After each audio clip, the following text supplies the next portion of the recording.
Father Okunerere, I'm a trouble. I'm a bubble. You try to pick my phone because in your number, you card again. Again, up on your PA, who pick my phone once or pick those also. Makana, I'm a nigga, Neke Bukobi this year. More than one nigga, Makana, my battery the band because you don't know anything about canon law. I wonder even the German seminary. Most of the Catholic priests don't even know what canon law says. Are you with me? I'm on the German seminary. The Bukobi is banned. And they have offered to go. That is maybe give okakuzi. Na boga kunele leke their mom anyagi kat na porridge so. Yes, porridge. I mean yeah, porridge Jacob. Eso so this birthright. Makananya na porridge Jacob. You are about to lose your birthright. So you have for me in a gare Bukobi this year 2026. You are automatically by virtue of that act you have lost your birthright. Now, Pope Leo said, Pope Pius XI said, we should not have permit the flock of the Lord to be cheated by dangerous fallacy. Mortally Man Must number 5, written in 1928, January 6, 1928. Iona Kowabo, Udri Ministry Bukobia is cheating Catholics through his dangerous fallacies. If you know the men ministry, first thing you got Bukobi by now, but I get now on negative. You go ahead the constitution here because you know what the church is talking about. You go be maybe an association of Christ Festival. There's nothing like you name adoration. There's nothing like such adoration in the Catholic Church. You are association of Christ Festival, which could be led by a priest or a layman.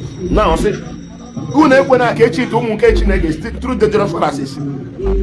Oh, you have go in you shouldn't cast forth flock of Christ. Again, or saying that ministry Bukobi Vatican II. The ministry Bukobi.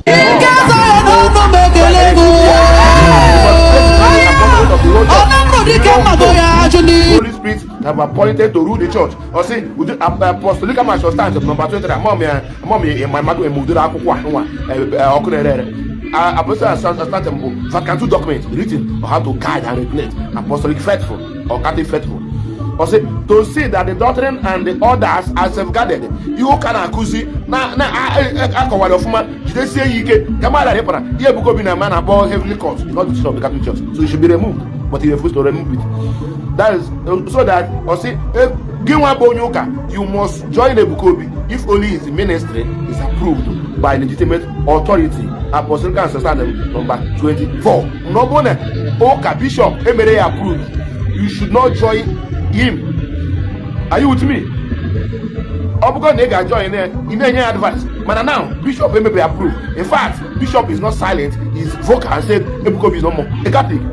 But say such ministry as Ebukobi should be in the church and for the church. Ebukobi is no ka we po makana agware wopunka tinye nka which cannot loku. Na Bishop we right e kwasiri gi media constitution gi iwopu ya iwe wopunka sigi wopu tinye ka sigi tinye. Mo bukwara na iya they against the church doctrines and traditions. Again, or say Christ faithful are to join those associations which have been established, praised, recommended by ecclesial authority. Canon 298 have quoted Vatican II and are now quote canon law. He said again, a person who join an association that plots against the church is to be punished with a just penalty. Ebukobi's ministry is against the Catholic Church. This man is na kawamaka ego deba ngwe yo na aro there. Or say anybody who promotes such a work like Ebukobi should be punished with interdict. Bam.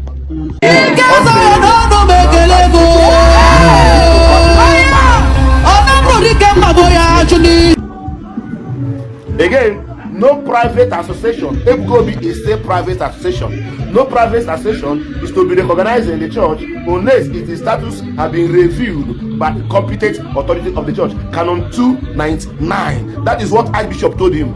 Write your own constitution, bring it to me, mend this one, remove this one. Ebukobi said he's not going to write anything. He did not even remove anything. He went away. And Okunerere is supporting him.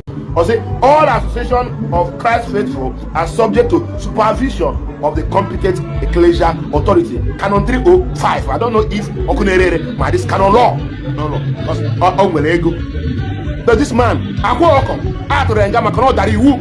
Atrenga cannot dari. Obrama on a roso, na lono, na dashing them at ego, never them at moto. ma eji tụọ nga maka ọ dara ọ bụrụ maka ihe ọ na-alụ mana ijego ebe na-akọ. Then ọ sị na Vatican II again said no ihe ọrụ a ga-ejide n'ụmụ ụlọ ụka ministry a ga-ejide n'ime the church is that through the liturgy onye aga ndị na-abịa ministry ga na-anata oriri nsọ idecha constitution gị bishop esende fada gara karunu mass ọ sị through the liturgy especially in divine sacrifice of the Eucharist the work of redemption is accomplished. The liturgy daily builds up those who are in the church, not outside the church, like Ebukobi is not outside the church. At the same time, marvelously increase in the power to preach Christ and thus show forth to the church. So, if ministry Ebukobi, you can go ahead and do this. And the man told this, Bishop Essendo Gano there. Also, no action of the church can equal its efficacy. That can equal the efficacy of the liturgy. You know what the liturgy is. When you carry the mass.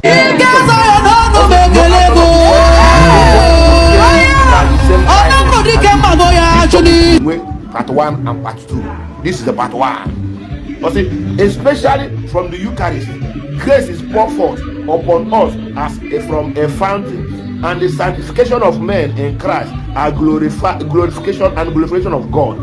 The liturgy are in the same way derived from it. That is, ayin anara amara. Say the liturgy amara. Ayin gejina alu from it, grace upon grace, and lead people back to it. That is all gable. Dike Ebukobi. All gable. Ikusende madoka na kuzi. Ipokora hanachi no uka.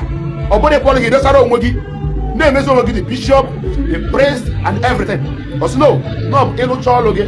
Igwande madoka nene. E hapo hanachi no uka. So that Canada will so man if that Igbo are just dosara ngokbala. And they rubbish without a priest there, without you writing your constitution. But since in the fact by its very nature, it is fast period than any other. That the liturgy is fast period than any other. Its efficacy is fast period than any other.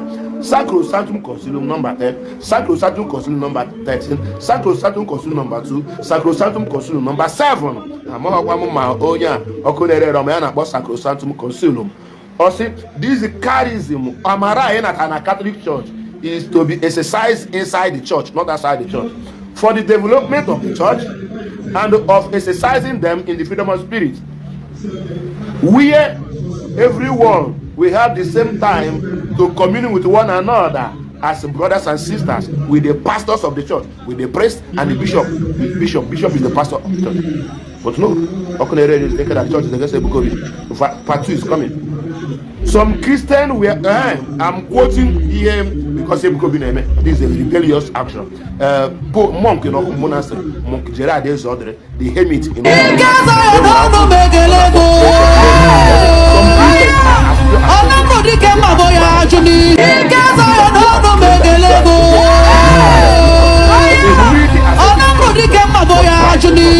Mary wants all who truly love her to be humble.